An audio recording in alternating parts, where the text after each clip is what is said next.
गीता के अनुसार मांस खाना एक विवादास्पद विषय है। भगवत गीता में कर्म और उसके फल के सिद्धांत को बहुत महत्वपूर्ण माना गया है। जो व्यक्ति अपने कर्मों के फल के प्रति जागरूक नहीं होता, वह अनैतिकता की ओर बढ़ सकता है। मांस खाने को लेकर विभिन्न दृष्टिकोण हैं। एक ओर शाकाहार को धर्म और अहिंसा का प्रतीक माना जाता है, जबकि मांसाहार को कुछ लोग जीवन के प्राकृतिक चक्र का हिस्सा मानते हैं। गीता में ये भी कहा गया है कि जो लोग ज्ञान और विवेक से रहित होते हैं, वे अपने कार्यों के परिणामों को नहीं समझते। शास्त्रों में स्पष्ट किया गया है कि आत्मा को आघात पहुंचाने वाले कर्म, जैसे कि किसी जीव की हत्या, निश्चित रूप से पाप माने जाएंगे। हालांकि जो लोग अपने जीवन के लिए मांस खाते हैं और इसे अपने कर्मों में संतुलन के साथ जोड़ते हैं, उनके लिए यह विषय अधिक जटिल हो जाता है। इस प्रकार गीता की शिक्षाओं के अनुसार मांस खाने के संबंध में सही या गलत का निर्णय व्यक्ति की जागरूकता, उसके उद्देश्य और उसकी नैतिकता पर निर्भर करता है। संतुलन और विवेक से विचार करने पर ही इस विषय पर निष्कर्ष निकाला जा सकता है। आइए इस विषय को एक कथा के माध्यम से समझते हैं। जीव हत्या और करुणा की कहानी। एक समय की बात है, एक छोटे से गांव में बाबा राम नाम का एक साधु रहते थे।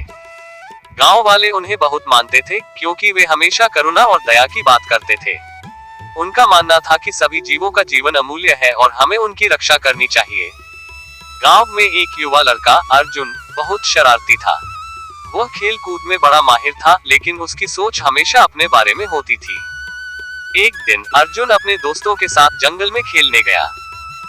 वहां उन्होंने एक घायल पक्षी देखा जो दर्द से कराह रहा था। उसके पंख टूटे हुए थे और वह उड़ नहीं पा रहा था। अर्जुन के दोस्तों ने पक्षी को देखकर कहा, ये तो बस एक पक्षी है, इससे हमें क्या लेना देना। वे सब उसे वहां छोड़कर खेलने चले गए। लेकिन अर्जुन की सोच अलग थी। उसने सोचा, ये भी एक जीव है, इसे भी जीने का हक है। उसने अपने दोस्तों को छोड़ दिया और पक्षी के पास गया। अर्जुन ने पक्षी को उठाया और अपने घर ले आया। उसने अपने माता पिता से मदद मांगी। माता पिता ने देखा कि अर्जुन ने एक घायल पक्षी को घर लाया है। उन्होंने उसे बताया, हमें इसे ठीक करना चाहिए। उन्होंने उसे दवाई दी और उसके लिए एक छोटे से बिछौने का इंतजाम किया। कुछ दिनों बाद अर्जुन ने पक्षी की देखभाल की। उसने उसे पानी दिया, खाना खिलाया और दिन रात उसकी रक्षा की। धीरे धीरे पक्षी स्वस्थ होने लगा। अर्जुन की दया और करुणा ने उसे जीवन दान दिया। एक दिन जब पक्षी पूरी तरह से ठीक हो गया, उसने अपने पंख फैलाए और उड़ान भरने के लिए तैयार हो गया। अर्जुन ने उसे खुले आसमान में उड़ते हुए देखकर महसूस किया कि उसकी मदद से एक और जीव ने जीवन प्राप्त किया है।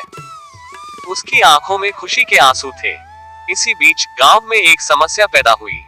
कुछ लोग कह रहे थे कि जीवों का जीवन महत्व नहीं रखता और उन्हें मांस खाने की आदत थी। बाबा राम ने ये सुनकर गांव वालों को एकत्रित किया। उन्होंने कहा, जब हम किसी जीव को मारते हैं तो हम उसकी आत्मा को दुखी करते हैं। हमें सभी प्राणियों का सम्मान करना चाहिए। अर्जुन ने ये सब सुना और अपने अनुभव को साझा किया। उसने कहा, मैंने एक पक्षी को बचाया और उसकी दया ने मुझे सिखाया कि हर जीवन महत्वपूर्ण है। गांव वालों ने उसकी बातों को गंभीरता से लिया और उन्होंने समझा कि करुणा का अर्थ सिर्फ इंसानों तक सीमित नहीं है, बल्कि हर जीव के प्रति होना चाहिए। इस घटना के बाद गांव में एक नई सोच का जन्म हुआ। लोग अब सभी जीवों के प्रति दया दिखाने लगे और गांव में जीवन का मूल्य समझने लगे।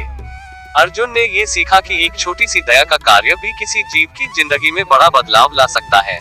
बाबा राम ने गांव वालों को ये सिखाया कि अगर हम एक दूसरे की मदद करें और करुणा का व्यवहार करें, तो दुनिया एक बेहतर जगह बन सकती है। इस तरह अर्जुन और गांव के लोगों ने मिलकर जीवों की रक्षा करने की ठानी और एक नई परंपरा की शुरुआत की। इस कहानी ने सबको ये समझाया कि जीवन का मूल्य केवल हमारे लिए नहीं, बल्कि सभी जीवों के लिए होता है। और इस प्रकार गांव में करुणा और दया का एक नया युग शुरू हुआ।